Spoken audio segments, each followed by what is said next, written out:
میرے عزیز دوستو، آپ سب کو NAQ TV4 پر خوش آمدید۔ میرے عزیز دوستو، وطن عزیز میں اس وقت حالات اس نیت پر پہنچ چکے ہیں اور اس نے بالادست قوتوں کو آپس میں لڑانے کا پورا موقع دیا۔ اس وقت اگر دیکھا جائے تو وطن عزیز میں حالات سوچ کی حد سے بھی خطرناک ہو چکے ہیں۔ میرے عزیز دوستو، پورا معاشرہ اس سے دیوالیہ پن میں مبتلا ہو چکا ہے۔ اگر تمام سیاسی جماعتوں میں یہ دیکھا جائے، ان میں نفرت، بغض، رکاوٹیں اس درجہ تک گہری اور وسیع ہو چکی ہیں کہ آج کا ملک مستقل جنگ کا کھاڑا بن چکا ہے۔ اور میرے عزیز دوستو،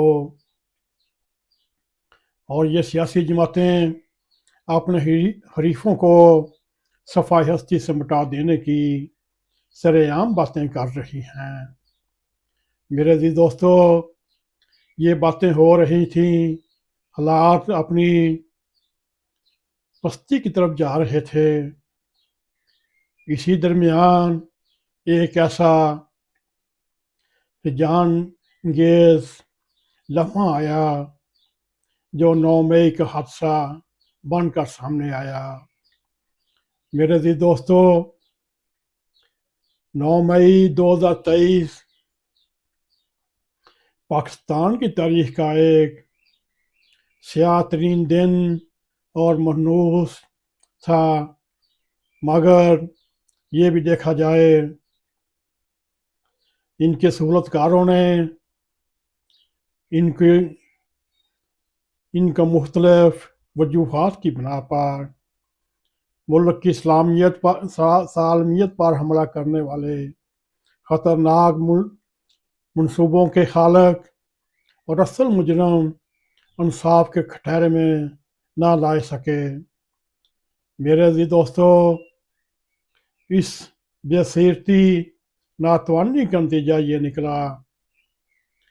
آج اسٹیبلشمنٹ اور عدلیہ آمنے سامنے ایک دوسرے کو کاٹ کھانے کو آ رہی ہیں، اور اسی انجان انگیز لمحے میں جج صاحبان بھی ایک دوسرے کے مد مقابل آن کھڑے ہوئے ہیں۔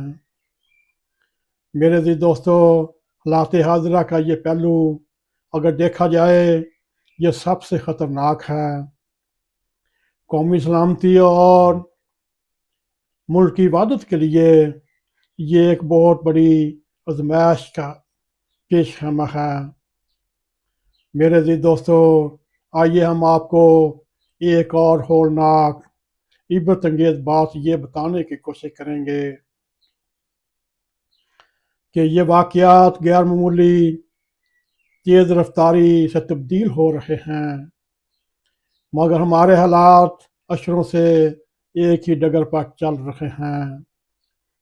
میرے عزیز دوستو، اگر دیکھا جائے حالات حاضرہ کو کیسے تبدیل کیا جا سکتا ہے، میرے عزیز دوستو، اس وقت ہمارے شعلہ بیاں نفرتوں کے وپاری اور مشہور لیجنڈ تجزیہ نگاروں، اینکر صاحبان اور کالم نگاروں اور سیاسی حالات ایسے مرثیہ نواحوں نے نوجوانوں کے اندر نفرت، بغض، اشتعال کی برودی سرنگیں بچھا کر رکھ دی گئیں۔ میرے عزیز دوستو، بے پرکی اڑانے والا سوشل میڈیا بھی، فیک نیوز جاری کرنے والا سوشل میڈیا بھی فوج کو اپنے نشانے پر لے کر رکھا ہوا ہے۔ میرے عزیز دوستو، جو دہشت گردی کے خلاف ایک مضبوط دیوار ہے، دشمنان پاکستان اس دیوار کو گرانا چاہتے ہیں۔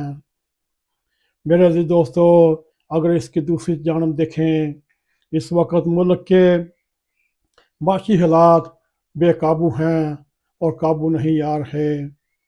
میرے عزیز دوستو، اس وقت ہمیں صاف محسوس ہو رہا ہے کہ عسکری قیادت کی سوچ میں تبدیلی آئی ہے اور پاکستان کے موجودہ سپہ سالار جناب سید عاصم منیر صاحب نے اپنی پورے ادارے کو ملکی معاشی حالات کی بحالی پر مامور کر دیا۔